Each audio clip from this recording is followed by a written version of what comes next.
नाज़रीन, कल अगर आपको याद हो तो हाफिज़ साहब ने एक बात कही थी कि पाकिस्तान टीम के लिए हारना ज़रूरी है, क्योंकि हार जाएंगे तो शायद आगे जीत जाएं। लेकिन मुझे लगता है कि कोई ऐसी आवाज़ इनकी वहाँ तक पहुँची कि उन्होंने उस बात को सही साबित करते हुए वो हार गए। और इस वक्त मैं देख रही हूँ कि जहाँ जहाँ भी लोग क्रिकेट के शायकीन मौजूद हैं किसी भी मुल्क में, वो बात ही सिर्फ पाकिस्तान की कर रहे हैं। हालांकि एक तरफ IPL भी जारी है, RCB कल जीता, लेकिन फिर भी गुफ्तगू सिर्फ पाकिस्तान की हार की हो रही है। ये लेवल है हमारी क्रिकेट का कि हम दुनिया में किस तरह से जाने जाते हैं, हमारी क्रिकेट का क्या नाम है, लोगों को पाकिस्तान की क्रिकेट में किस किस्म का इंटरेस्ट है। लेकिन पाकिस्तान जब भी हारता है तो कई ऐसे लोग हैं जो खुशी का इजहार करते हैं और कई ऐसे लोग हैं जो बहुत ही परेशान होते हैं। लेकिन अफसोस की बात यह है कि ये न्यूजीलैंड के वो प्लेयर्स नहीं हैं जो उनके एक्स्ट्रा ऑर्डिनरी प्लेयर्स हैं, जिनको हम जानते हैं, जो ख़तरनाक प्लेयर्स हैं। ये एक तरह से उनके नौजवान प्लेयर्स हैं और हमारे वो प्लेयर्स हैं जो दुनिया जानती है, जिनके नारे लगते हैं, और वो प्लेयर्स भी कल कुछ ना कर पाए। है इस हवाले से नाज़रीन बात करते हैं, बढ़ते हैं अपने पैनलिस्ट की तरफ।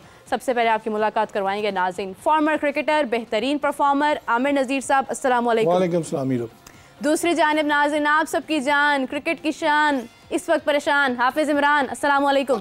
वालेकुम सलाम मीरा, बहुत शुक्रिया। अब ये परेशान का क्या? नहीं, वैसे मैं बिल्कुल परेशान अब वो मुझे उम्मीद थी, मैंने तो ऐसी बस दिल में आया बोल दिया। मैं बहुत सुकून में हूँ काफिया रदीफ मिलाते हुए, क्योंकि ना मैं वो ख्याली दुनिया में नहीं रहता, मैं ज़मीन पर रहने की कोशिश करता हूँ। माशाल्लाह रहते भी ज़मीन पर ही हैं। हाँ, तो तवक्कुआत जब आप रखते हैं तो फिर आपको तकलीफ होती है, इसलिए गैर ज़रूरी तवक्कुआत नहीं रखनी चाहिए। हाँ, इसलिए मैं ज़रा बड़े सुकून में रहता हूँ। नहीं हाफिज़ साहब, गैर ज़रूरी तवक्कुआत ना रखने के साथ साथ कुछ ऐसी बातें कर देते हैं जो सच भी हो जाती हैं। हाफिज़ साहब, मतलब क्या कोई पेशगोई, वो जंजानी साहब के सितारे भी आप तक आ गए हैं? नहीं, ये बात नहीं है। ऑन अ लाइटर नोट आप कह सकते हैं ऐसी बात कि हम मज़ाक में कह सकते हैं, लेकिन हकीकत ये है कि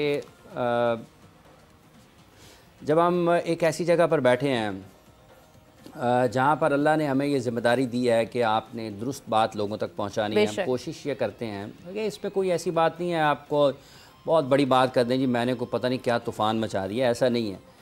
देखिए, हम यहाँ पे बैठे हैं एक ऐसी पोजीशन पे जहाँ पे हमारी बुनियादी ज़िम्मेदारी ये है कि हमने लोगों तक सच पहुँचाना है। रोज़ाना मैं आपको बताता हूँ, जब हम आते हैं यहाँ पे शो करने के लिए, तो मैं ये थोड़ी सी हटके बात है लेकिन उससे जुड़ी हुई है कि लोग समझे। वो आपने बात की है ना, मैं उसको आपका पसंद बिल्कुल कि मैं ये दुआ करके आता हूँ कि इस जगह से जहाँ पर मैं बैठा हूँ किसी की मैं दिल आज़ारी जानबूझ के ना करूँ, पहली बात।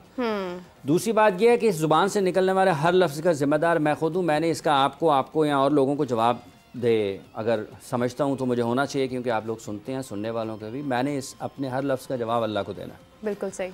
और मैं ये दुआ करते हुए आता हूँ कि अल्लाह ताला जब तक मैं हूँ मुझे दुरुस्त बात कहने की, सच बात कहने की, हक बात कहने की तौफीक अता फरमाए, और उसके मौके भी अल्लाह ने फराहम करने हैं। बेशक। तो जब आप अपने खालिक से बात करते हैं तो आपकी ज़िंदगी में सहूलत पैदा होती है, सच बोलने की जुर्रत पैदा होती है, अल्टीमेट सहूलत है। इसलिए, और जब आप को उसके बाद फिर जब आप ये सोच लेते हैं, यकीन कर लेते हैं, सोच नहीं यकीन कर लेते हैं अल्लाह पर, तो फिर आप पर वो चीज़ें खुलती हैं, शऊर मिलता है आपको। अरे क्या बात तो वो विज़डम जो है, जो शऊर है, वो आपको बताता है कि असल में क्या है। देखें, ये कोई ऐसी बात नहीं है मैं ये कहूँ जी कि मैंने बहुत सारी बात कर दी, मैं कहती जो अगर आप बिल्कुल ऑनेस्टी के साथ, ईमानदारी के साथ, बजाय किसी को बचाने के, पाकिस्तान की क्रिकेट को बचाने की बात करेंगे, तो हर शख्स जो क्रिकेट पे बैठा बात कर रहा है उसको ये समझ है कि ये क्या हो रहा है पाकिस्तान में। बिल्कुल ऐसे ही है। और अगर वो नहीं कहेगा, वो ईमानदारी का मुजाहरा नहीं कर रहा है, वो दयानतदारी से काम नहीं ले रहा। पाकिस्तान के क्रिकेट, सही बात है, बड़े बोझल कदमों के साथ और दुखी दिल के साथ मैं आपको बताता हूँ कि ये कॉन्टीन्यूस डिक्लाइन है। 8 महीनों की क्रिकेट जो है ना, ये पाकिस्तान के गुज़िश्ता 5, 7, 8 बरस का जो सामान था ना, उसकी खबर आपको दे रही है। और ये जो अभी के नताइज है ना, ये आपको आने वाले दिनों का सामान दे रहे हैं कि आपके साथ आने वाले दिनों में क्या होने वाला है। बिल्कुल इसलिए मेरा ये जुड़ी हुई हैं चीज़ें। एशिया कप के नताइज, वर्ल्ड कप के नताइज, ऑस्ट्रेलिया टूर के नताइज, न्यूजीलैंड सीरीज के ट्रायल, उसके नताइज, और PSL की परफॉर्मेंसेस भी हम ऐड कर सकते हैं। देखिए, उसमें लोगों ने बड़े मतलब कहा ना कि हमने ये कर दिया, वो कर दिया। नहीं, हमने कुछ भी नहीं किया हाफिज़ साहब, हम जिस तरह से कर सकते थे, हमारी बॉलिंग कंटिन्यूअसली फेल हुई है। हाईएस्ट लेवल पे जाते हैं, आपकी स्किल्स चैलेंज होती हैं। देखिए मीरा, आप बाहर बैठे हुए ना लॉन में, हम 3 लोग बातें कर रहे होंगे तो हो सकता है मैं बहुत अच्छी बातें कर रहा हूँ, लेकिन वहाँ पर तो किसी को फायदा नहीं है ना। हाँ, वहां पर मेरा काम नहीं है बातें करने का, बिल्कुल ऐसे वहां पे तो असल मेरा काम यह है कि मैंने यहां पर वो बात करनी है जो दुरुस्त है, अगर मेरे अंदर पोटेंशियल है, मेरी एबिलिटी है, मेरा हाथ, दिमाग, आंखें, सब चीजें, दिल एक दूसरे का साथ दे रहा है, कोऑर्डिनेशन में है ना, तो मैं बोलूंगा। ये जो हाईएस्ट लेवल पे परफॉर्मेंस है ना, जब आपका दिमाग, दिल, जिस्म आपका साथ नहीं देता है ना, तो आप गलतियां करते हैं। अच्छा, कभी ये जो बैठकर कुछ ऐसे लोग हैं महान जो बात कर रहे होते हैं ना, और जो कह रहे होते हैं कि नहीं नहीं हो जाएगा, कर लेंगे, कभी हाफिज साहब उनकी आंखों की तरफ देखें आप, उनमें वो कॉन्फिडेंस ही नहीं होता जो एक आप बात कर रहे हैं। इस वजह से कि उनको पता होता है कि वो उनकी जुबान कुछ और कह रही है, कुछ और कह रही है, हकीकत नजर आ रही है। बताएं, इन लोगों ने कहा कि मैं आपको क्यों बार बार कह रहा हूँ, देखें मैं यहाँ पे आज हूँ, कल नहीं हूँ, आप हैं कल नहीं है, किसी को कोई नहीं पता किसी की जिंदगी का, ठीक है, लेकिन इन लोगों के चेहरे याद रखें, इनके बयानात याद रखें, इनके फैसले याद रखें। एक कह रहे हैं कि हम रोटेशन पॉलिसी पे हैं, चले मान लें, वैसे तो ये नाम निहाद किस्म की रोटेशन पॉलिसी है ना, ये कौन सा आप अंडर 19 के बच्चों के साथ या ए टीम के प्लेयर्स के साथ रोटेशन पॉलिसी कर रहे हैं, ये सब के सब इंटरनेशनल क्रिकेटर्स हैं। अगर रोटेशन पॉलिसी है, तजर्बात वाली सीरीज है, तो जब कल मैच खत्म हो रहा था तो डग आउट में बैठे लोगों के चेहरे क्यों उतरे हुए थे, और बच्चे आप देखें रो रहे थे, बच्चे बाकायदा तौर पे, तो उनको क्या लगे, जो अंदर खेल रहे हैं उनको क्या लगे, उनके कौन से अपने बच्चे हैं, उनको अपने बच्चों की फिक्र होती है। ये कौम के करोड़ों बच्चों की अगर उनको फिक्र हो ना, तो 8 महीने की कारकर्दगी के बाद ये वाले फैसले ना होते। सुन ले मेरी बात, मैं आपको ये बता रहा हूँ, वजीर आजम पाकिस्तान मियां मोहम्मद शहबाज शरीफ साहब से एक गुजारिश है, एक पाकिस्तानी शहरी की, एक क्रिकेट से मोहब्बत करने वाले की, पाकिस्तान में खेलों से मोहब्बत करने, जनाब मियां साहब वजीर दाखिला साहब को एक जिम्मेदारी दें, या उन्हें वजीर दाखिला रखें या उन्हें पाकिस्तान क्रिकेट बोर्ड का चेयरमैन रखें। बिल्कुल। कोई भी शख्स 2 जिम्मेदारियों पर बैक वक्त इतनी जगह पर नहीं होना चाहिए, ये नाइंसाफी है मुल्क के करोड़ लोगों के साथ, और उस शख्स के साथ भी, उसके वो तो खुद चाहता है ना उसके साथ हो। ये फैसला करने वालों की बात है कि 2 ओहदे इस किस्म के नहीं होने चाहिए। ना तो वजारत दाखिला इतनी कमज़ोर या इतनी गैर अहम वजारत है कि आप वहाँ पर बैठे शख्स को एक और जगह पर लगा दें, और ना पाकिस्तान की क्रिकेट इतनी गैर अहम है कि आप उसको जुज वक्ती चलाने की कोशिश करें। बिल्कुल इसको बचाएंगे, डूब रहा है, ये टाइटैनिक आपके सामने है। अगर आपने आंखें नहीं खोली तो आपका ये कौम आपको पकड़ेगी। ये क्रिकेट इस मुल्क का असासा है, ये क्रिकेट इस मुल्क के लोगों के खून में है, इनके दिमाग में, इनके दिलों में है, इसकी हिफाजत आपकी बुनियादी जिम्मेदारी है। ये कैसे हो सकता है कि 4-5 घंटे, 6 घंटे, 7 घंटे आप जो है वो काम करें इस्लामाबाद में, और 3 घंटे के लिए आप पाकिस्तान क्रिकेट बोर्ड को, वहाँ आपको तो लोग वैसे ही घुमाते रहेंगे।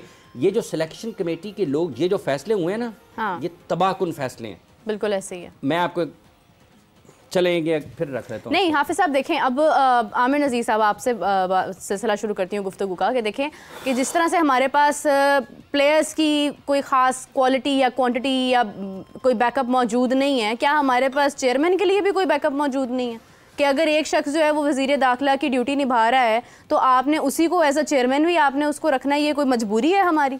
देखिए ये मामला तो हाई लेवल के हैं, मुझे इस चीज़ का, मैं सियासत नहीं जानता इतनी, मगर ये जो कल हुआ मैं उस पर थोड़ी बात कर सकता हूँ। और जो रोटेशन पॉलिसी की बात कर रहे हैं, मुझे आप बताएं रोटेशन पॉलिसी में कितने नए चेहरे, पहले आप मुझे ये बताएं। मेरा नहीं कुछ कोई भी नहीं ना, कुछ भी नहीं। ऑलमोस्ट अगर आप देखा जाए, एक उस्मान खान है, एक इरफान नियाज़ी, जिसके साथ आपने ज्यादती कर दी। नहीं ज्यादती नहीं की, नहीं ज्यादती नहीं की, नहीं ज्यादती वाली बात है वो यहाँ पे उस्मान खान का आना, आमिर साहब कोई कारकर्दगी नहीं दिखा रहा। फोर्सली मैं आपके गन पॉइंट पे तूने आपसे फैसला लिया ना, उसका डिसीजन था ना, वो यूएई छोड़ के कौन है, वहां पे उसका करोड़ों पता नहीं कितने का कॉन्ट्रैक्ट था। बात दरअसल ये है कि उसे गन पर, ये तो बड़ा लकी है, पाकिस्तान क्रिकेट बोर्ड का तो शुक्र अदा करना चाहिए उसको कि उन्होंने इसको मौका दिया। 1 मैच नहीं, 2 मैच नहीं, 3 मैच नहीं, 4 विद कीपिंग। भाई अगर आपने लोहा मनवाना है, अगर आपने पीएसएल में परफॉर्म किया हुआ है, आप फिर ही आप टीम में शामिल हुए ना, फिर हमारे सिलेक्टर बैठे, में चेयरमैन से बात हुई, फिर जागा है ना।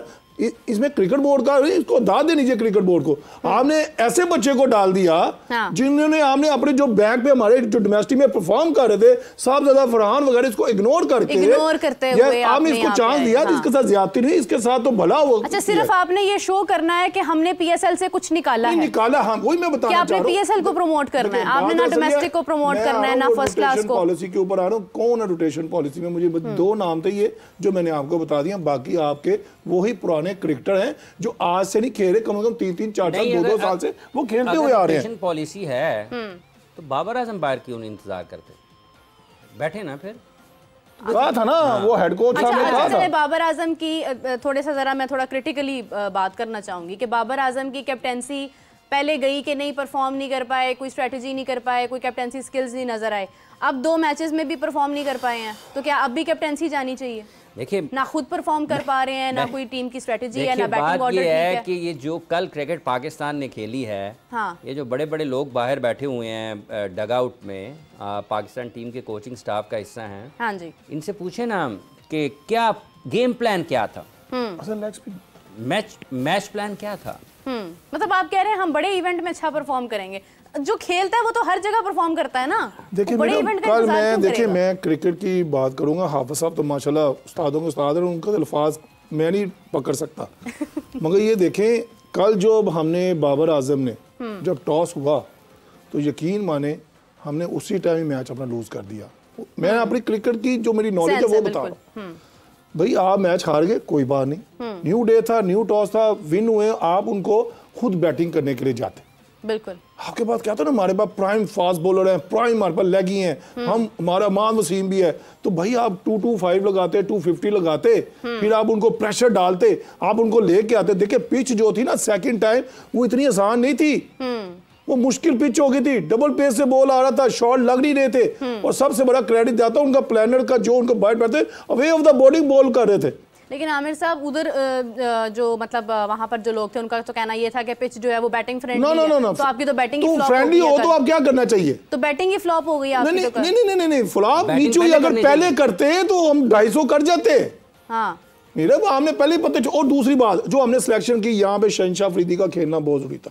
देखें आपने सीरीज लेवल करनी थी या जीतना था ना, आपको शहनशाह अफरीदी को डाल, आपने 3 लेग स्पिनर खिलाए हैं, शादाब खान, उसामा मीर, वो अमाद वसीम भी लेफ्ट आर्म स्पिनर है। देखें फिर ये आप ये देखें 3 वो हो गए, फिर आपके पास इफ्तिखार भी है, मगर आप ये देखें शादाब से आपने बॉलिंग नहीं करवाई।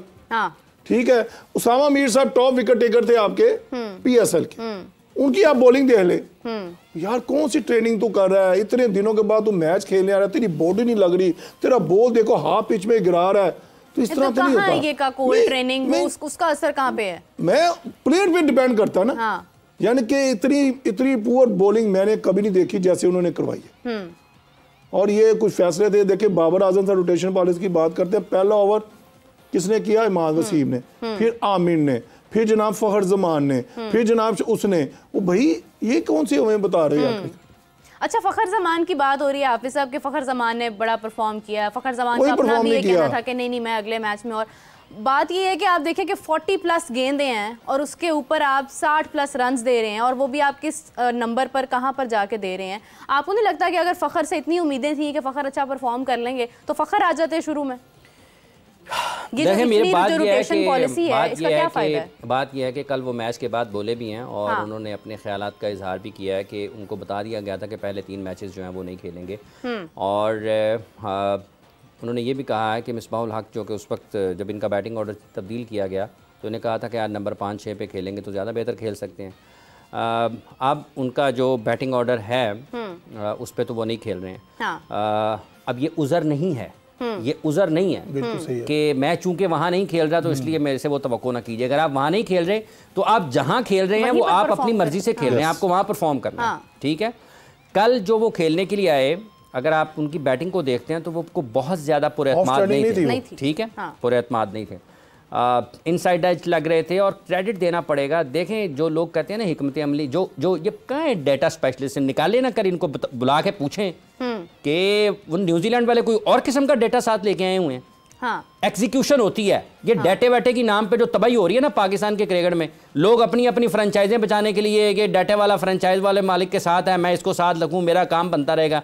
और यार खुदा का खौफ करें, निकल जाए। 40-40 साल हो गए आपको क्रिकेट से पैसे कमाते हुए, अब तो आ जाए कुछ तो खुदा का खौफ करें, इसको वापस कर दें, कुछ क्रिकेट को सच ही बोल दें। बिल्कुल सही बात। तो फखर जो है उन्होंने जो बॉलिंग की है ना न्यूजीलैंड ने, उन्होंने पाकिस्तान के सारे बॉलर्स को और पाकिस्तान के सारे थिंक टैंक